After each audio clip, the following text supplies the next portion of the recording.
GSPonline. Городские новости сейчас.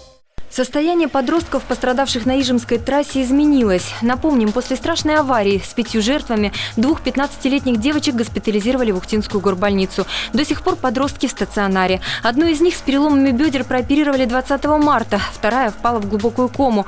Несколько дней назад девочка вышла из коматозного состояния, пока находится в реанимации. На сегодняшний день положительная динамика в лечении, и она находится, скажем, в сопоре, со стабильной гемодинамикой, то есть артериальное давление, пульс, температура, все в норме.